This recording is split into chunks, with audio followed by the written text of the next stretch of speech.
Okay, today I'm going to read from the book Cosmic Consciousness by Maurice Bucke, the case of C.M.C, who we don't know her name, but we're going to hear about her case of cosmic consciousness in her own words.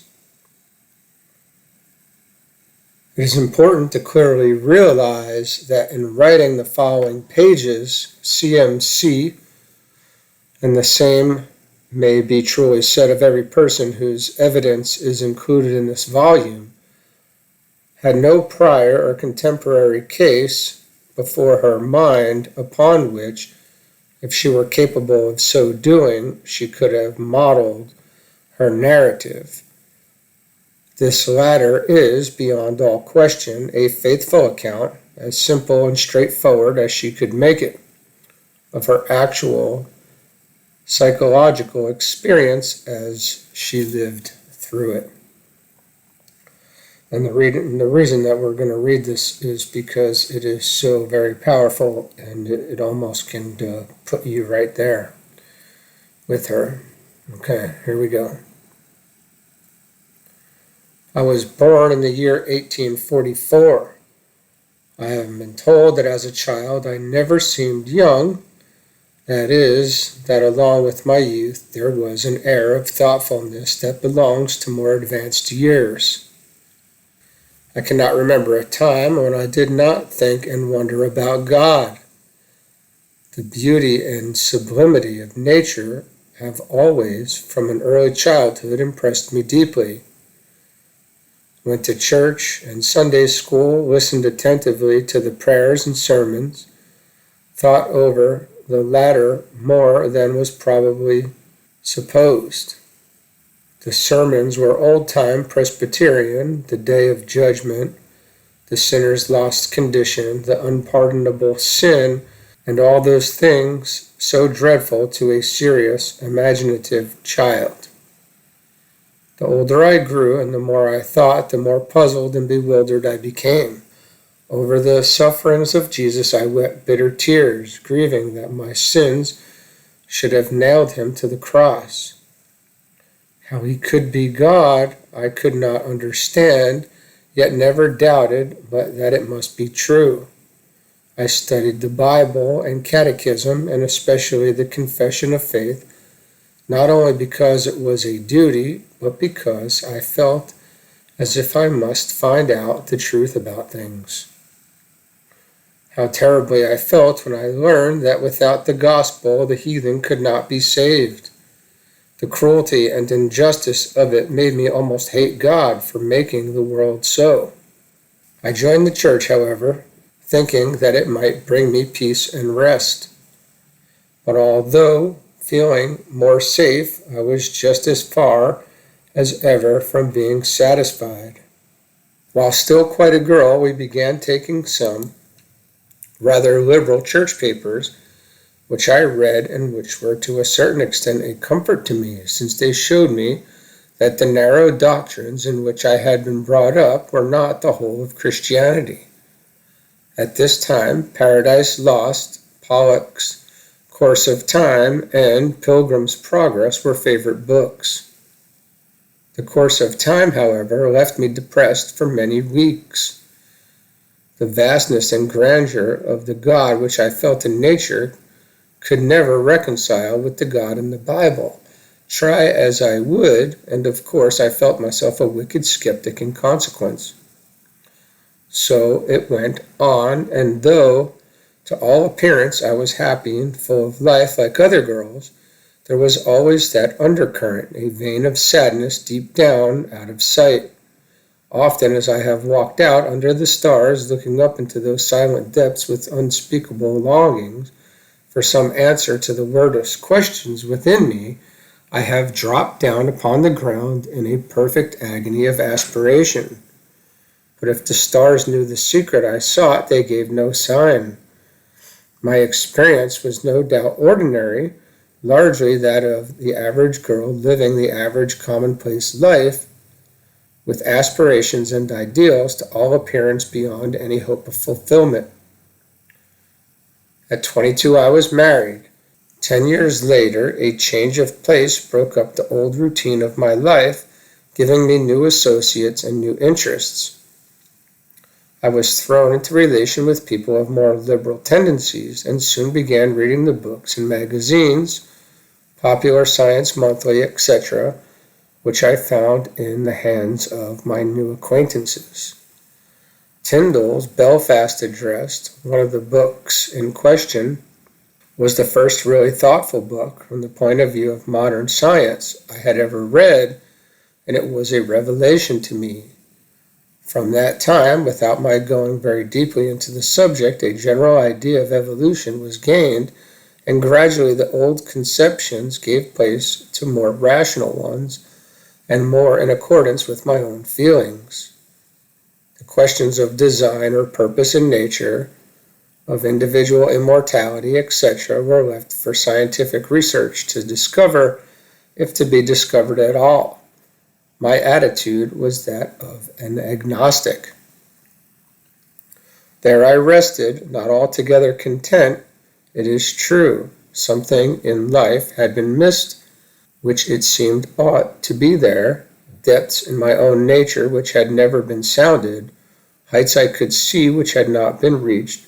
The chasm between what I was and what I needed to be was deep and wide, but as this same incompleteness was obvious to the lives of others, it was accepted as my share in the common lot. But now into this life, past its meridian and apparently fixed for good or ill, was to come a new element which should transform me, my life, and the world to me. The soul, the deeper self, was to awake and demand its own. An irresistible force was to be aroused, which should, with mighty throes, rend the veil behind which nature hides her secrets. An illness, combining extreme bodily prostration with equally extreme mental and emotional disturbance, revealed to me the depths in my own nature. After some months, my strength was restored and my mental condition to some extent improved, but the deep unrest remained. With the power to suffer came the power of sympathy with all suffering. What I had hitherto known or realized of life was as the prick of a pin to the thrust of a dagger. I had been living on the surface. Now I was going down into the depths, and as I went deeper and deeper, the barriers which had separated me from my fellow men were broken down. The sense of kinship with every living creature had deepened, so that I was oppressed with a double burden. Was I never to know rest or peace again? It seemed not. Life had many blessings, home, husband, children, friends. Yet it was with dismay that I thought of the coming years till death should set me free. Walt Whitman, in Leaves of Grass, had portrayed with wonderful power and sublimity this phase of mental and spiritual development as those who look deeply into their own natures must see. In those wonderful poems, nature herself utters her voice, pouring out the elemental pain and passion in living, burning words, as lava is poured in torrents from the crater of a volcano, not his voice alone, but that of the soul of humanity imprisoned, struggling to break the bonds which enclose and hold it in. How sweet to lean upon that great soul, to feel that tender human sympathy, and seeing what heights he had reached and knowing the road he had traveled, what courage. Passing over the interval between this time and September 1893 as unimportant, except for the constant struggle within me, I proceed to describe, as well as may be, the supreme event of my life, which undoubtedly is related to all else, and is the outcome of those years of passionate search. I had come to see my need was greater even than I had thought. The pain and tension deep in the core and center of my being was so great that I felt as might some creature which had outgrown its shell and yet could not escape. What it was I knew not, except that it was a great yearning for freedom, for larger life, for deeper love. There seemed to be no response in nature to that infinite need. The great tide swept on, uncaring, pitiless, and strength gone, every resource exhausted, nothing remained but submission. So I said, there must be a reason for it and purpose in it, even if I cannot grasp it. The power in whose hands I am may do with me as it will. It was several days after this resolve before the point of complete surrender was reached. Meantime, with every internal sense, I searched for that principle, whatever it was, which would hold me when I let go. At last, subdued with a curious, growing strength in my weakness, I let go of myself. In a short time, to my surprise, I began to feel a sense of physical comfort, of rest, as if some strain or tension was removed. Never before had I experienced such a feeling of perfect health. I wondered at it, and how bright and beautiful the day. I looked out at the sky, the hills, and the river, amazed that I had never before realized how divinely beautiful the world was. The sense of lightness and expansion kept increasing. The wrinkles smoothed out of everything. There was nothing in all the world that seemed out of place. At dinner I remarked how strangely happy I am today. If I had realized then, as I did afterwards, what a great thing was happening to me, I should doubtless have dropped my work and given myself up to the contemplation of it. But it seemed so simple and natural, with all the wonder of it, that I and my affairs went on as usual. The light and color glowed, the atmosphere seemed to quiver and vibrate around and within me. Perfect rest and peace and joy were everywhere, and more strange than all, there came to me a sense as of some serene magnetic presence, grand and all-pervading. The life and joy within me were becoming so intense that by evening I became restless and wandered about the rooms, scarcely knowing what to do with myself. Retiring early that I might be alone, soon all objective phenomena were shut out.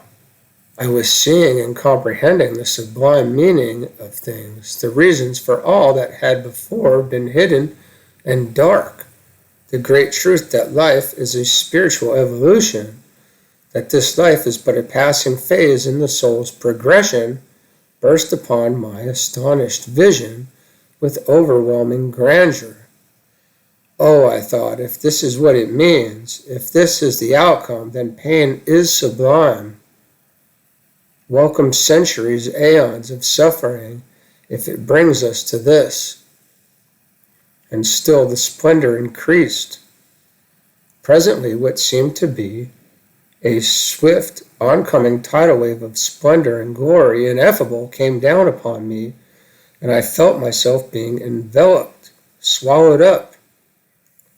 I felt myself going, losing myself. Then I was terrified, but with a sweet terror. I was losing my consciousness, my identity, but was powerless to hold myself. Now came a period of rapture so intense that the universe stood still, as if amazed at the unutterable majesty of the spectacle. Only one in all the infinite universe, the all-loving, the perfect one, the perfect wisdom, truth, love, and purity. And with the rapture came the insight. In that same wonderful moment of what might be called supernal bliss came illumination. I saw with intense inward vision the atoms or molecules of which seemingly the universe is composed.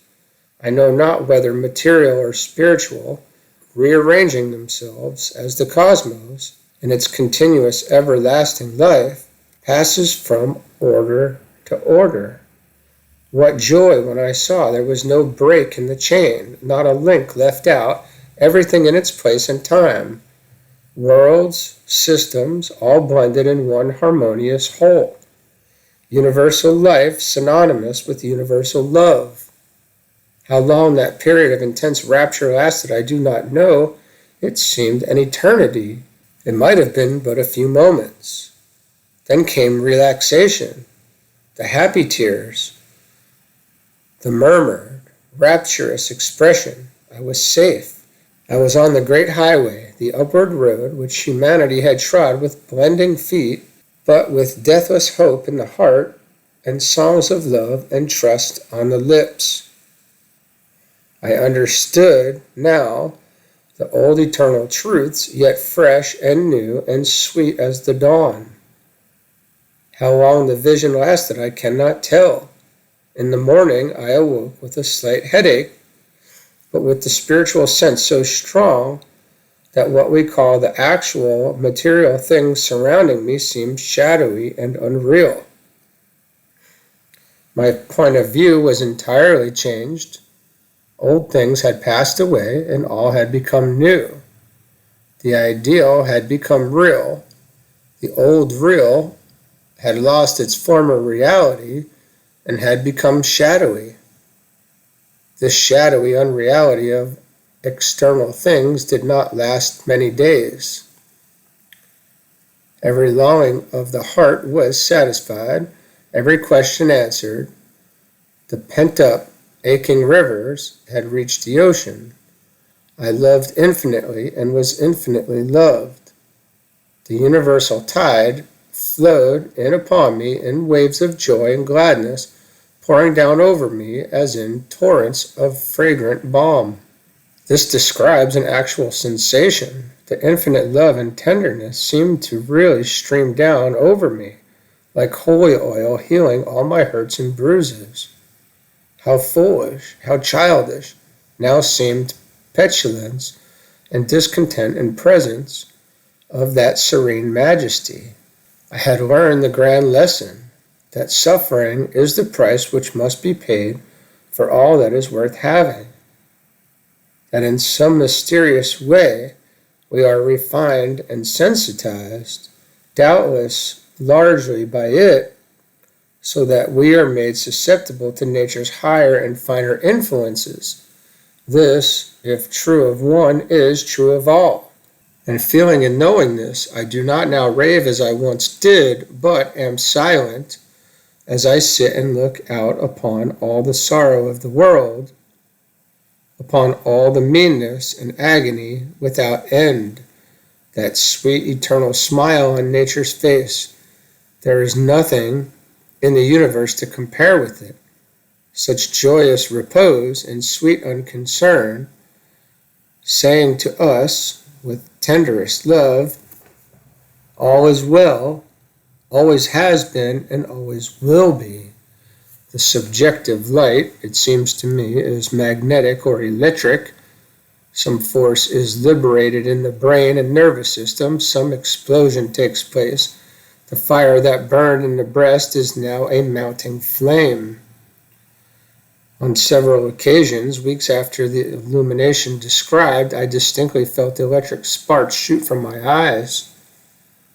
In my experience, the subjective light was not something seen as a sensation, as distinct from an emotion. It was emotion itself, ecstasy. It was the gladness and rapture of love, so intensified that it became an ocean of living, palpitating light, the brightness of which outshone the brightness of the sun, its glow, warmth, and tenderness filling the universe. That infinite ocean was the eternal love, the soul of nature, and all one endless smile.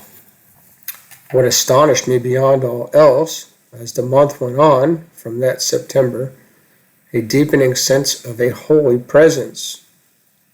There was a hush on everything, as if nature were holding her breath in adoration. There were times when the feelings came over me with such force as to become oppressive, almost painful.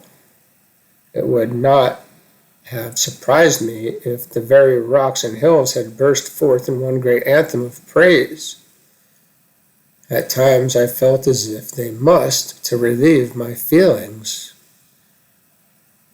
The rent veil, the Holy of Holies, the cherubim with folded wings, tabernacles and temples, I saw that they were symbols, the attempts of man to give expression to an inward experience.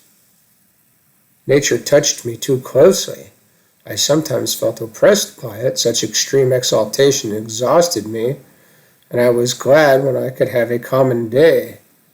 I looked forward with somewhat of dread to the summer, and when it came, its light and its profusion of color, although delightful,